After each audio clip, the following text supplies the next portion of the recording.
तो 2015 में एक ऐसी पिक्चर आई जो सिर्फ मूवी नहीं थी, एक जो इतिहास के पन्नों पर सुनहरे अक्षरों से लिखी जाएगी वो पिक्चर, जिसके बाद इंडियन सिनेमा आज जैसा नहीं रहा, बदल कर रख दिया उस पिक्चर ने पूरी तरीके से सिनेमा। उसका हर एक सीन आज भी इतना आइकॉनिक है, आज तक रिक्रिएट करा जाता है, लेकिन हो ना सका। उसके बाद हर एक पिक्चर ने वो पिक्चर जैसा बनने का ट्राई करा, लेकिन उसके आसपास नहीं जा पाई कोई भी मूवी। उसके एक्टर ने लाख कोशिशें करी कि उस जैसी और उस जैसी मूवी दोबारा क्रिएट हो जाए, नहीं हो सकी। प्रोड्यूसर्स ने लाख कोशिश करी कि एक मूवी और बना लें उस जैसी, लेकिन नहीं बन सकी। वो मूवी ने इतना लार्जर देन लाइफ कैरेक्टर्स दिखाया, इतनी लार्जर देन लाइफ वर्ल्ड दिखाया कि कोई उसकी दुनिया मैच ही नहीं कर सका। वो मूवी ऐसा लगता था कि मानो पर्दे से बाहर आ रही। उस वक्त उस मूवी के अलावा किसी पिक्चर की बात नहीं हुई। वो मूवी का नाम है द लेजेंडरी बाहुबली।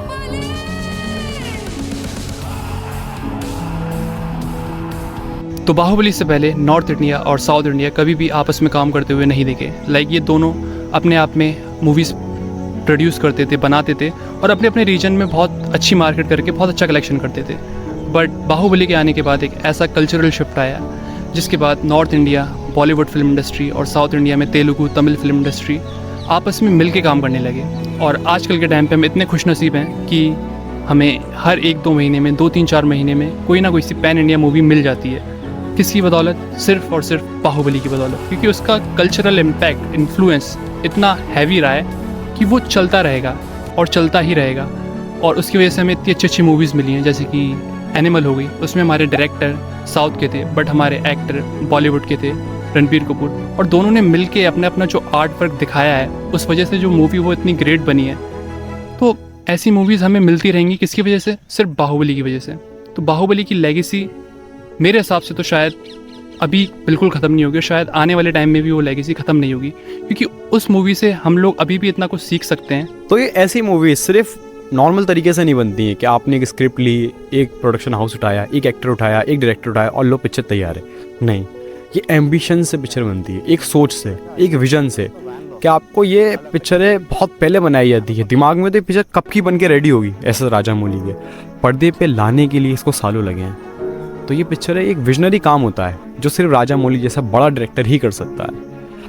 आप सोचो, बाहुबली आने से पहले कोई बाहुबली जैसी पिक्चर के बारे में सोच भी नहीं सकता था। उस बंदे ने सोची और एग्जीक्यूट करके दे दी, तो ये अपने आप में बहुत बड़ी बात है। ये इतना विजनरी काम है जो मुझे नहीं लगता कोई भी कर सकता है। वो उस जैसा डायरेक्टर ही कर सकता है जो राजामौली सर ने करके दिखाया। मतलब इतनी मैसिव कास्ट उठाना और उनसे इतनी शानदार एक्टिंग करवाना। वो एक्टर्स नहीं थे, वो कैरेक्टर्स बन चुके थे। उस वक्त उन्हें उन्हीं नाम से जाना जाता था, सालों उसी नाम से जाना गया। इतने मैसिव सेट बिल्ड करना, इतने मैसिव एक्शन सीक्वेंस बिल्ड करना, आज भी उनकी बातें होती हैं, आज भी लोग एग्जाम्पल देते हैं कि ऐसी मूवी बननी चाहिए। तो ये विजन नहीं है तो क्या है, ये सोच नहीं है तो क्या है, ये बहुत विजनरी काम है। और इतनी बड़ी पिक्चर बनाना इतने बड़े बजट के साथ, अगर किसी प्रोड्यूसर्स के पास भी जाएंगे तो भी वो साफ मना कर देगा। लेकिन नहीं, राजामौली का ऐसा पोर्टफोलियो था, ऐसी इमेज थी कि नहीं आप कर सकते हो, उन पर बिलीव करा, क्योंकि उनके पास विजन था। उन्होंने लोगों को दिखाया होगा, समझाया होगा, बताया होगा, लोगों को दिखा होगा कि ऐसी चीज़ बन सकती है, ये बंदा कर सकता है। तो उसने करके दिखाया, चेंज कर दिया पूरा इतिहास इंडियन सिनेमा का। ऐसी चीज़ दी जो हमें सदियों तक याद रहेगी। हमें शुक्रिया करना चाहिए राजामौली का कि उन्होंने हमें ऐसी मास्टरपीस मूवी दी। आप उस मूवी का बजट ही देखो, 400 कुछ करोड़ का था और उस मूवी ने कितने कमाए? 1 टाइम ज़्यादा नहीं, 2 टाइम ज़्यादा नहीं, 3 टाइम ज़्यादा नहीं, 4 टाइम से भी ज़्यादा, बहुत ज़्यादा पैसे कमाए।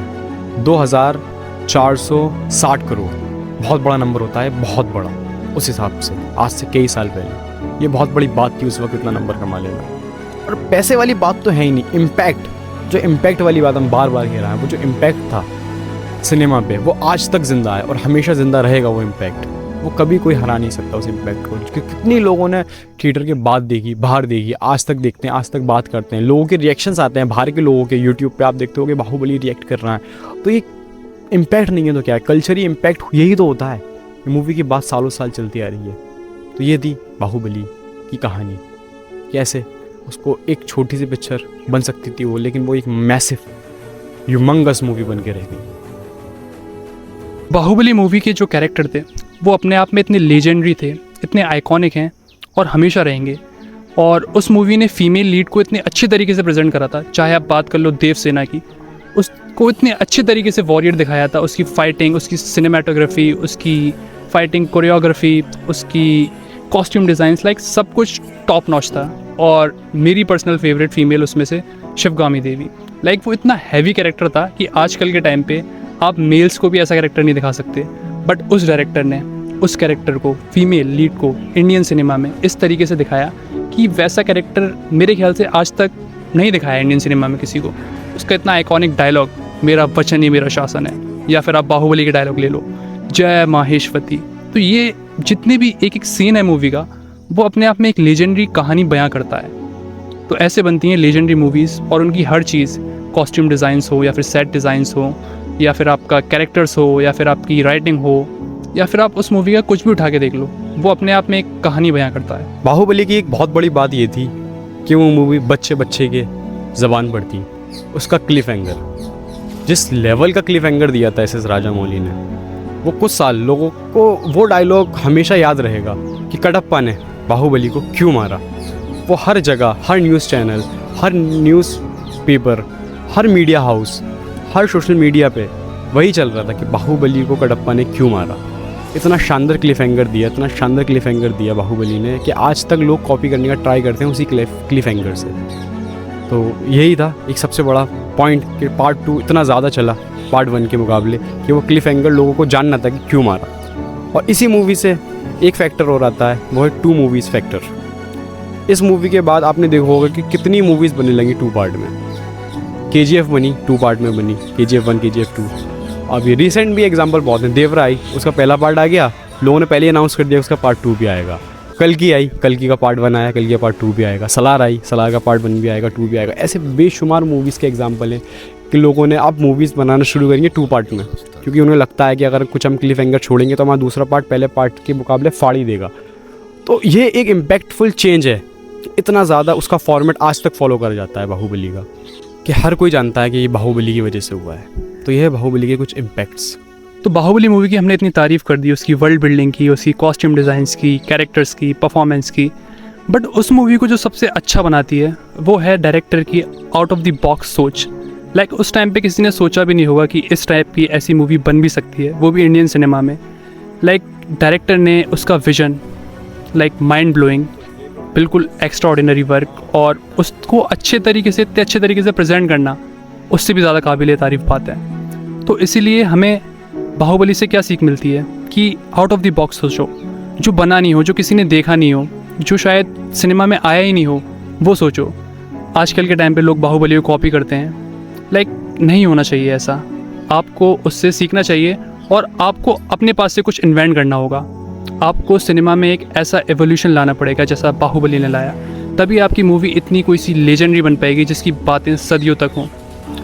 तो यही था बस बाहुबली के बारे में, वरना बातें तो होती रहेंगी, जितनी बात करोगे उतनी बढ़ती जाएंगी।